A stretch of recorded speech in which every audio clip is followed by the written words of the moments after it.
I don't like to touch EQ. It's like you either have it right or you don't.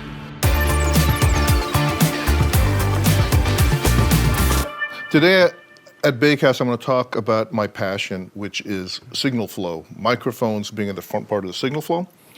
And I've got my beautiful wife right here, co-owner of Bakehouse, who is a phenomenal singer, but it's got a very unique voice. So I've spent literally a 30-some years working with microphones just to find the right one that would work for her, and I think we've kind of settled into it. The first one we started with is it's a Wunder microphone. It's called a C-7 GP, and it's basically a U47 Neumann. This one is phenomenal. We use this for my first album, right? Yeah, the first couple projects. But what I found was with her voice, there was a low mid-tone that this mic kind of pulled and kind of exaggerated just a little bit. So I always had to kind of pull it off on the EQ, either in the mix or coming in. My theory is basically I don't like to touch EQ. It's like you either have it right or you don't. And to me, the right microphone put in front of the right vocals or the right instrument will give you the full depth and width of that particular instrument. And in this case, with her voice, I know her voice so well.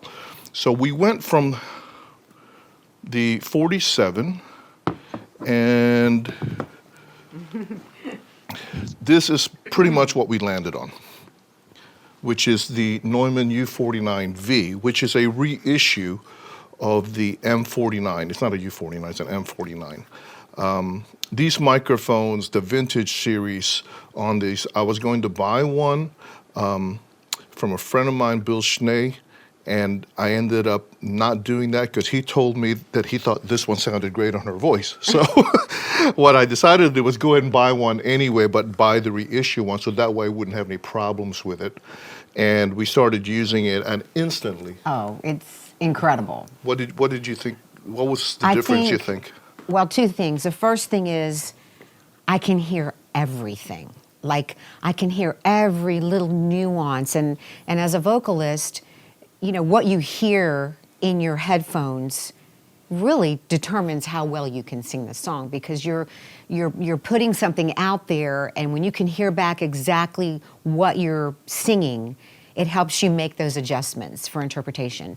I love that. And I also love the fact that I guess the mic just seems more flexible with me. It's like if I go into those high notes, I can just focus on what I'm singing without always having to think about how I need to work the mic. Exactly. Yeah. Because it's really hard. You really have to work this mic, didn't you? Yeah. Because when I'm going from singing low, I'm singing very softly and intimately, and then when you get up in the higher range, it just requires more belt, more air, and I'm constantly having to think, oh yeah, I've got to turn my head, I've got to get away from this mic.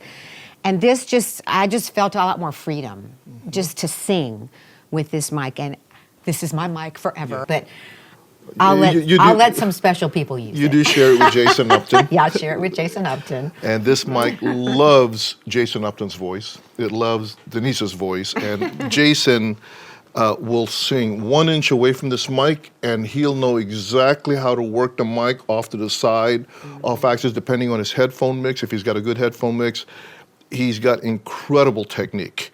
And he's able to get his lyrics, which are the biggest part of Jason's music, is what he writes.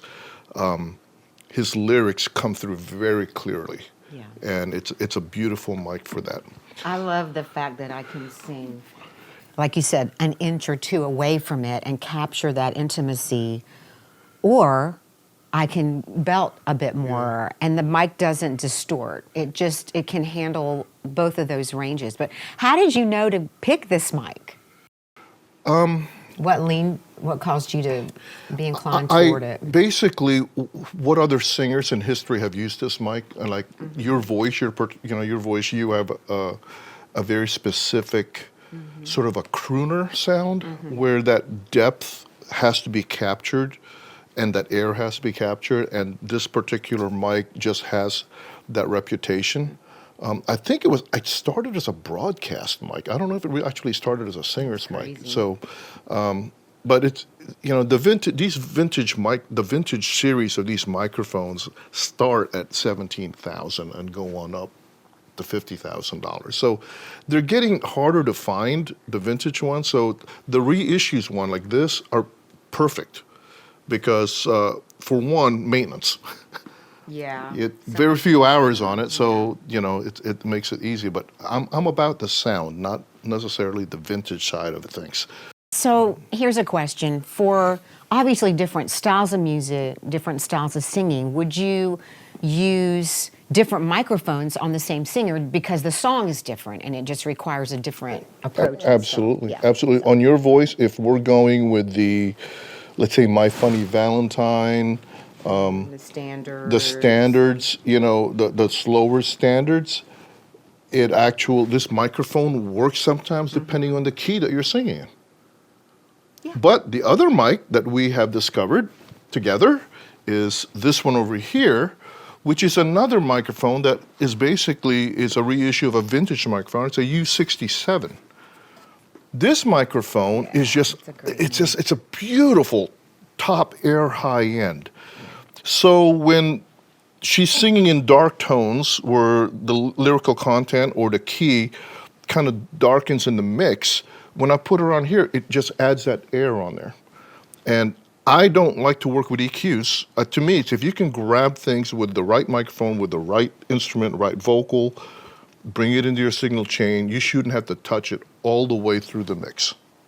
So, and I use just a touch bit of compression on a CL1V on her voice, just basically about -1 compression on it. And it's a great chain. I mean, what we do is we come into the CL1B, and then I go into a 1073. That seems to work for us. I have a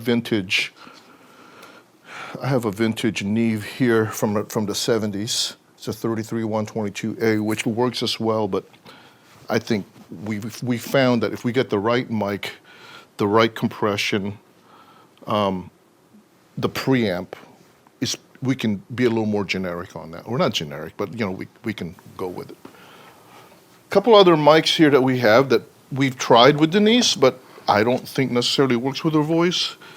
This is a Manley Gold Line. It's such a gorgeous It's a beautiful microphone. I bought this for the girls. Yeah, and I remember you thought it would be perfect for me as well. Yeah. But it turned out it brings out some of those tones that, kind of edgy. It's a very modern sounding mic. Mm-hmm.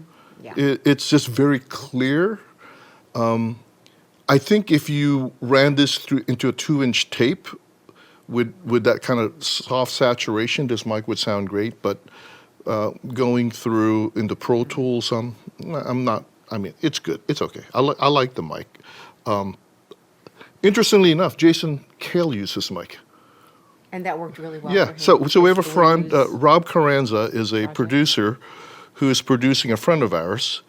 And Rob is good friends and is producer for Jack Johnson. He also does Marilyn Manson.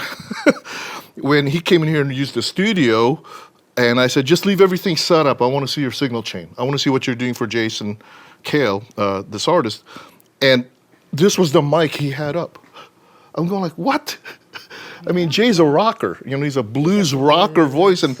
But the way he ran this, he ran this into the CL1B as a limiter and really limited it high, and then opened it up again into the SSL compressor, and it sounded magical. It was incredible.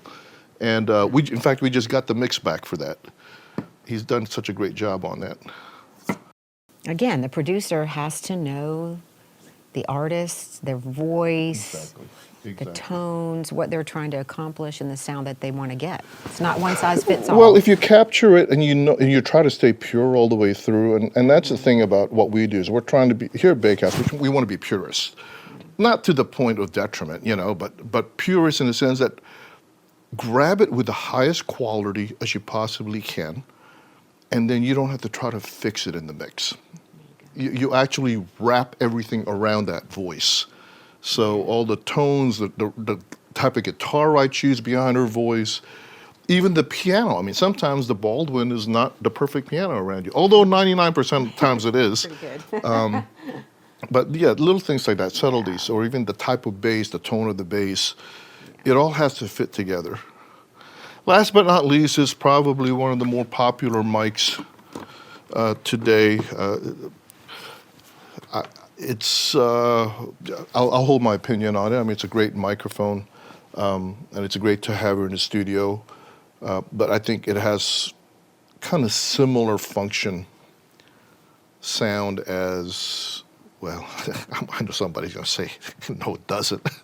But let me just say, I think it works for pop. It works for pop, Which one kind of is like, it? What is it? this is the Sony C-800G. Sony C-800G. Yeah, it's kind of a coveted mic. You have a story about this one, right? Yeah, Pretty cool. yeah. This was here with the studio when we bought the studio, and I can only imagine how many of those hits and Grammys were recorded on this microphone.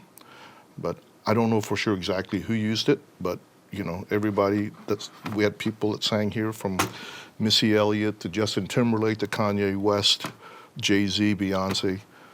I think Pharrell might have recorded here too. I know his choir records here, but this microphone was part of the arsenal that the studio had. So this is just a part of our collection, but this is the ones I wanted to talk about, especially when it came to like just how to capture vocals and our philosophy here.